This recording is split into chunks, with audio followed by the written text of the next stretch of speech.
Oke guys, welcome back to Crypto Indonesia bersama gue Toshi, di mana kita akan membahas segala sesuatu yang berhubungan dengan cryptocurrencies dan blockchain.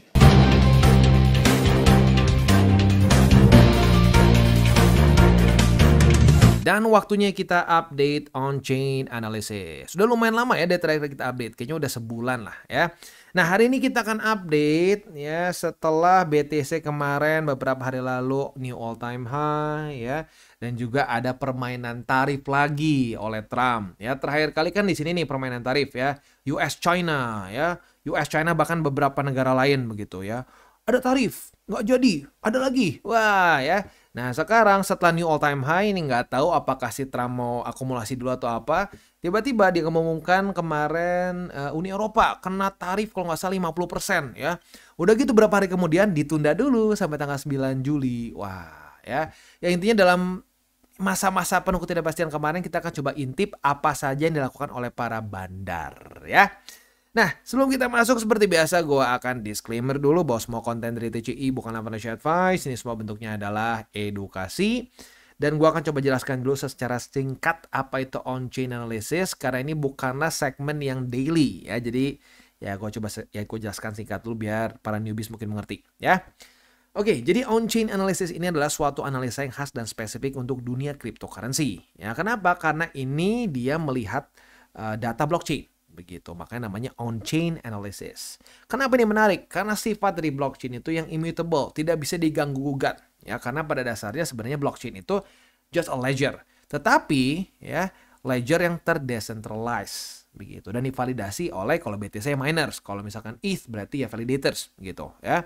Nah, tapi intinya apa? Sekali sudah dicatat tidak bisa diedit gitu. Berbeda dengan yang sistemnya centralized seperti kayak perbankan. Itu kan bisa ada koreksi tuh dari server utamanya gitu ya karena centralized begitu. Kalau decentralized nggak bisa, butuh validasi dari minimal 51% dari miners untuk dianggap sebagai satu validasi atau satu transaksi yang valid begitu ya.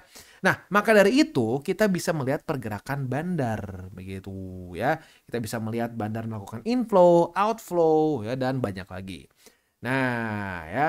Nah, mungkin ada yang berpikir seperti ini. Wah, kalau gini caranya udah dong, Bang. Nggak usah pakai TA lagi, Bang. Nggak usah pakai fundamental. Ini aja kan bisa lihat bandar.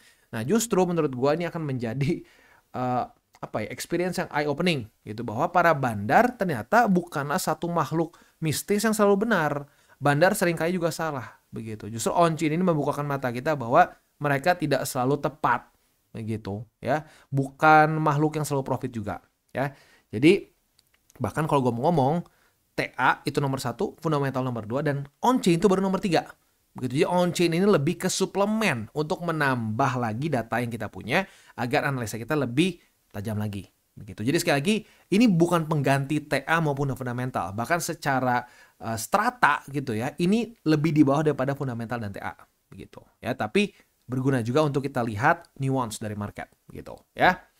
Oke, langsung aja kita masuk yang pertama seperti biasa ke exchange net flow dari Bitcoin ya. Kenapa net flow? Kenapa bukan outflow, Bang? Orang kan di luar banyaknya bahasnya outflow ya.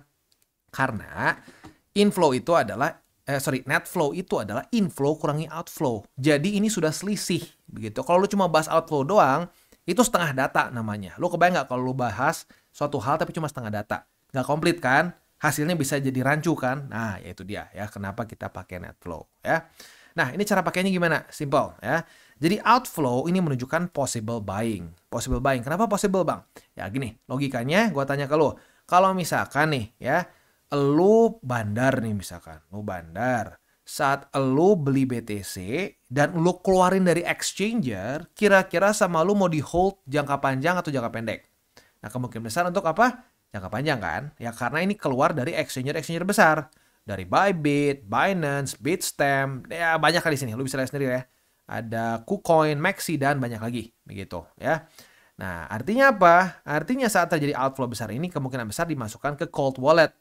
Nah, kalau seperti itu, ya ini adalah possible buying begitu. Tetapi kebalikannya ya, inflow menunjukkan bahwa para bandar itu mengirimkan BTC mereka masuk ke exchanger yang mana ya nggak tahu. Pokoknya dari sebanyak ini ya tinggal pilih lah yang mana, yang nggak tahu yang mana spesifiknya tapi dari berbagai macam exchanger ini. Nah, pertanyaan gue satu, kalau bandar mengirim BTC ke exchanger dalam jumlah besar terutama ya, kira-kira mau ngapain? Apakah cuma mau ditaruh saja di exchanger atau jangan-jangan mau dijual. Nah, maka dari itu inflow ini seringkali berkorelasi dengan local top gitu, atau ya bisa juga memicu koreksi gitu ya. Oke, kita akan lihat aja sekarang ya yang terjadi apa yang terjadi selama BTC ya, arguably ya dari Mei ya. Mei banyaknya itu ya dari Mei awal bahkan ya, ini banyaknya outflow terus. Nah, inflow terbesar itu terjadi tepat di tanggal 22 Mei. Sebelum si Trump ya, sebelum si Trump ngomong tarif begitu ya. Apakah jangan-jangan para bandar punya source yang lebih tajam begitu ya? Mereka tahu si Donald Trump mau mau mengumumkan tarif mungkin, I don't know, tapi yang pasti di sini terjadi inflow cukup besar pada tanggal 22 Mei di mana BTC lagi new all time high begitu ya. Artinya para bandar di sini menjual BTC mereka dan di sini inflow-nya itu sebesar 4.623 BTC, which is quite big ya. Nah, tapi uniknya apa? Setelah drop ke angka 107.000, di sini para bandar kembali melakukan outflow, artinya kembali melakukan possible buying begitu. Jadi ya mungkin di sini para bandar berhasil mengendus ya bahwa si Trump mungkin mau memanipulasi market, dia jual dulu waktu drop akumulasi lagi. Ya, jadi sekali lagi bulan Mei ini ya atau ya Mei yang dibilang sell in May and go away itu ya, sekarang malah ternyata para bandar melakukan akumulasi kebanyakannya. Ya lu bisa lihat sendiri di sini. Kita cek lah dari Mei mana ya, Mei awal lah. Nah, dari sinilah kurang lebih ya. Lihat. Dari Mei awal, ya kita bisa lihat di sini dari Mei awal sampai sekarang lebih banyak outflow. Jadi hati-hati dengan common saying yang tidak ada tanggung jawabnya begitu ya. Sell in May and go away, sementara bandar akumulasi begitu ya. Ya. Oke, itu data dari para bandar ya. Jadi in general mereka masih terus lebih banyak melakukan outflow dan itu adalah possible buying, which is good ya. Nah, tetapi kita nggak bisa tutup mata dengan resiko lain. Resiko apa itu? Resiko posisi futures. Karena seringkali gejolak yang ekstrim di market terjadi bukan karena spot, tapi karena derivatives yang tentunya dengan leverage, yaitu futures perpetual ya. Nah, kita selanjutnya akan lihat nih, apakah para trader futures mulai membuat resiko lagi nih ya. Tetapi sebelum kita masuk ke sana, seperti biasa kita akan dengar dulu bersama sponsor kita pada hari ini. Oke, today's video is brought to you by Margex. Jadi Margex ini adalah suatu platform untuk kita trade futures, mainly futures walaupun kita juga bisa convert di sini ya. Seperti ke BTC, ETH dan lain-lain. Ya, tetapi kalau gue perhatiin di sini, fokus mereka itu lebih ke trading futures. Nah, apa saja yang unik? Yang unik yang pertama mungkin yang paling menarik adalah mereka ini sedang ada event. Ya, jadi ada trading competition yang price poolnya sebesar 1000 USD. Ya. Jadi setiap 1 juta dalam bentuk volume ya in trades, ini adds 100 USD. Ya, ini kemungkinan besar dalam bentuk kredit ya, jadi bisa tambahan lagi untuk margin lo lah begitu. Ini berlangsung dari tanggal 25 Mei sampai tanggal 30 Juni. Nah, seperti yang gue tadi sudah ngomong di depan ya, ini fokusnya lebih ke futures, maka dari itu lebih cocok untuk intermediate sampai ke advance ya, karena untuk para newbie ya lebih baik fokus dulu TA-nya, pelajari dulu dengan baik, punya SOP yang tepat ya. Nah, baru mulai. Dan itu pun gue sarankan cobain dulu si live demonya. Live demonya udah lancar, nah silahkan bisa lagi juga lo tinggal langsung perpetual futures begitu. Dan di sini rata-rata leverage-nya bisa sampai ke 100x begitu ya. Nah, lalu kalau kita juga di sini ya, mereka itu sudah usernya mencapai 500.000, daily trade-nya 180, dan yang ini penting juga nih ya, $0 loss di sini ya. Jadi tidak ada dana klien yang pernah hilang ya. Dan dia sudah serve 153 countries ya. Nah, selain itu juga di sini mereka ada copy trade ya, dan juga beberapa hal yang unik juga mengenai si Margex ini adalah mereka ini memiliki liquidity yang bagus ya. Jadi buat lo yang mungkin masih ngerasa, aduh bang ini kadang-kadang gue trading futures tuh masih ordernya nggak kemakan lah ya, lalu si order booknya jauh gitu si buy sell-nya. Nah di sini nggak, mereka liquidity-nya very good ya. Lalu juga mereka di sini ada MP Shield system, jadi akan lebih secure lagi. Copy trading dengan one click dan juga live supportnya 24 hours. Jadi ya cukup menarik lah ya. Buat lo yang pengen coba silakan bisa menggunakan link reflector di bawah ya, dan juga buat lo yang tertarik untuk ikutan eventnya, ini masih cukup panjang sampai tanggal 30 Mei ya. Jadi sekali lagi buat lo yang tertarik untuk coba trade di Margex, boleh pertimbangkan untuk menggunakan link reflect kita di bawah dan mulai trade di Margex. Dan sekarang kita masuk ke estimated leverage ratio. Ini adalah perbandingan dari open interest dibagi dengan coin reserve, begitu ya. Jadi kalau mau bahasa simpelnya apa? Bahasa simpelnya ini ada garis ungu ya. Semakin dia tinggi, semakin dia meningkat, artinya semakin banyak posisi futures yang ada di market ya. Nah, ini cara bacanya gimana, Bang? Ya, cara bacanya di sini kita yang pertama bisa ngelihat tren yang bersamaan dengan estimated leverage ratio meningkat. Artinya apa? Harga meningkat bersamaan dengan leverage. Berarti harga yang meningkat ini dibantu dengan leverage. Sejalan lah, begitu kasarnya. Nah, tetapi di waktu bersamaan bisa juga seperti ini, ya, di mana estimated leverage ratio turun, sementara harga meningkat. Nah, ini adalah apa? Ini adalah short squeeze. Berarti banyak orang yang mungkin overconfident bahwa oh ini akan lanjut turun begitu. Jadi banyak yang buka posisi short. Kita bisa di sini ya meningkat leverage-nya tetapi kena liquid begitu ya. Jadi misalkan kita anggap lah ya di sini ada si A dan si B. Si A dan si B sama-sama buka misalkan di angka 26.800. Posisi short misalkan di sini ya. Nah, buka posisi short sama-sama di sini. Si A harga likuidasi itu di 27.173, sementara si B di angka 28.516.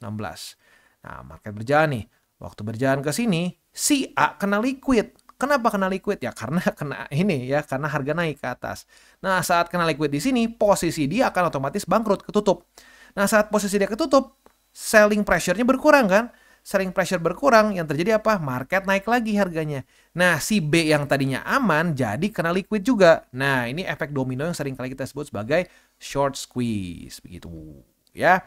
Nah, kalau long squeeze ya otomatis tinggal kebalikannya. Ya, ini contoh 1, ini ada contoh 2 nih. Sama persis ya. Di sini estimated leverage ratio ini bakal lebih parah nih. Terjun payung ya.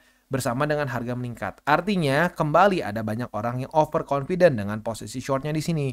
Mereka yakin bahwa harga akan turun. Ternyata tidak turun.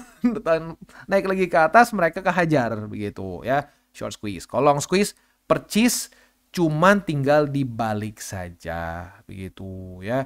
Jadi kalau short squeeze kan posisi shortnya yang terlalu overconfident. Nah, di sini contohnya adalah ini ya. Nah, ini contohnya adalah ya kebalikannya aja sih. Ya tinggal dibalikin aja logikanya gampang ya. Yang satu overconfident-nya short, yang satu overconfident-nya long ya. Nah, kalau kita lihat di sini apa yang terjadi? Nah, kalau kita lihat dari tanggal 10 Mei sampai ke tanggal 22 Mei, in general ya harga meningkat bersamaan dengan estimated leverage ratio. Artinya ini mendukung peningkatan harga. Nah, tapi di tanggal 22 saat ini drop bersamaan dengan harga, artinya di sini ada beberapa orang yang kena squeeze nih, kena long squeeze. Ya, mereka berharap akan naik lagi, taunya turun. Nah, sekarang kembali lagi ke posisi awal, di mana ini meningkat bersama dengan harga. Begitu. Nah, jadi ini sebenarnya secara spot dan futures cenderung akur ya. Mereka cenderung masih mengikuti pergerakan harga. Begitu, belum ada potensi kayak di sini nih. Nah, di sini kan dapat squeeze nih ya. Ini kena short squeeze begitu. Nah, di sini enggak, masih ngikutin harga. Tapi apapun itu, secara TA kita tahu bahwa akan ada resisten di daerah 111.000 ya, 111.000 something lah, pantatnya gue lupa ya. Karena ya memang ada resisten baru di situ ya, resisten dekat-dekat new all time high. Nah, apabila reject beberapa kali oleh resisten itu, nah siap-siap ada potensi bisa terjadi ya ini lagi, bisa terjadi long squeeze lagi begitu. Jadi makanya ini bukanlah pengganti TA ya, ini membantu kita untuk meraba nih tambahan lagi data supaya TA kita ya fundamental kita lebih terbantu begitu ya. Jadi itu kurang lebih gambarannya ya. Secara spot mereka lebih cenderung banyak melakukan akumulasi gitu ya. Dan estimated leverage ratio pun dari tanggal 10 Mei sampai sekarang masih in general on track di mana dia mengikuti tren harga. Ikutan naik bersama dengan tren harga. Begitu ya. Jadi ya sudah tinggal hati-hatinya mungkin kalau sampai BTC retest lagi ke struktur 111 something ya. Gue juga lupa tuh. Di DCBTC 1 lu boleh lihat lah ya. Kita udah bahas juga tuh ya secara TA-nya. Nah, kalau sampai reject oleh beberapa kali di resisten itu ada potensi bisa ya long squeeze gitu ya. Jadi itu kurang lebih gambarannya ya. Jadi ada resiko tapi lebih ke TA. Kita lihat TA-nya ke reject nggak di sana atau mungkin membuat lower high atau enggak ya. Next, MVRV. Untuk MVRV ratio ini sebenarnya cara penggunaannya mirip sekali seperti RSI ya. Kalau di bawah dari yang garis hijau artinya oversold ya, bagus untuk akumulasi. Dan buat lu yang bareng-bareng TCI di 2022 akumulasi di sini udah senyumnya ekstra lebar tentunya ya karena dapat di 19.000, 15.000 dan seterusnya ya. Nah, tapi sekarang ya buat lu yang pengen akumulasi di sini mungkin udah sedikit telat ya karena sudah memang lewat, dan buat lu yang merasa aduh Bang gimana ketinggalan, ya salah sendiri sebenarnya. Kita udah pernah bahas ini berkali-kali di 2022 ya. Nah, tapi sekarang lebih dekat ke 3,7. 3,7 ini seperti kalau RSI itu level 70 lah, di mana dihitungnya overbought. Begitu. Nah, overbought kita bisa pertimbangkan untuk TP. Tapi seperti yang kita bisa lihat di sini, dia malah menjauh dari 3,7. So, kita masih belum dapat SOP untuk TP juga. Begitu. Jadi for now, sayangnya si MVRV ini masih belum bisa kita pakai. Karena memang masih belum kena overbought-nya juga. Oversold juga udah jauh di bawah. Jadi buat lo yang pengen akumulasi ya, satu-satunya cara dengan TA atau DCA murni. Begitu. Nah, buat lo yang pengen secara TA, boleh nonton DCWT yang kita update almost daily ya. Sebenarnya 90% lah ya, kita jarang sekali tidak update DCWT. Gitu. Jadi buat lo yang tertarik untuk DCA secara TA, boleh pertimbangkan untuk stay tune di DCWT kita ya. Oke. Itu kurang lebih untuk pembahasan kita pada hari ini ya. Jadi sekali lagi kesimpulannya adalah secara spot cenderung banyaknya akumulasi ya, banyak outflow di sini, possible buying, dan secara posisi futures pun in general masih cukup terkontrol. Tinggal kita lihat apakah BTC akan menjadi double top nggak nanti ya di daily-nya ya, atau malah lebih parah bisa lower high. Nah, itu mungkin kita harus update lagi nanti di DCWT gitu ya. Oke, itu kurang lebih untuk pembahasan on-chain kita pada hari ini. Selanjutnya sih ya, seperti biasa gue ingatkan lagi 3 golden rules. Jangan berkembang panas, jangan over leverage, berpikirlah jangka panjang. Terdengar mudah, tapi banyak yang udah cobain, apalagi yang tadinya mental pejudi, susah. Begitu. So, ya harus dicoba dan semi dipaksa begitu ya. Nah, jadi ya sekali lagi ya, itu jangan cuma masuk telinga kanan keluar kiri ya. Sekali lagi, jangan berkembang panas, jangan over leverage, berpikirlah jangka panjang. Nah, yang terakhir ya, salam tabur tuai seperti biasa ya. Apa yang lo tabur akan lo tuai, jadi taburlah sebanyak mungkin hal baik. Dan buat kalian yang belum nonton DCWT atau Daily Charting with Toshi, bisa klik di sini, di mana kita akan daily chart your favorite cryptocurrencies. Dan buat lo yang belum mengerti juga mungkin mengenai chart, candles, dan hal-hal lain, bisa juga klik di sini, ada tutorials with Toshi. Dan buat lo yang pengen mendukung TCI, salah satunya bisa menggunakan link reflektor di bawah. Dan jangan lupa juga untuk join Telegram group, di mana kita bisa ngobrol-ngobrol santai mengenai dunia cryptocurrency secara 2 arah. So jangan lupa untuk like, subscribe, click the bell icon, and see you on the next video.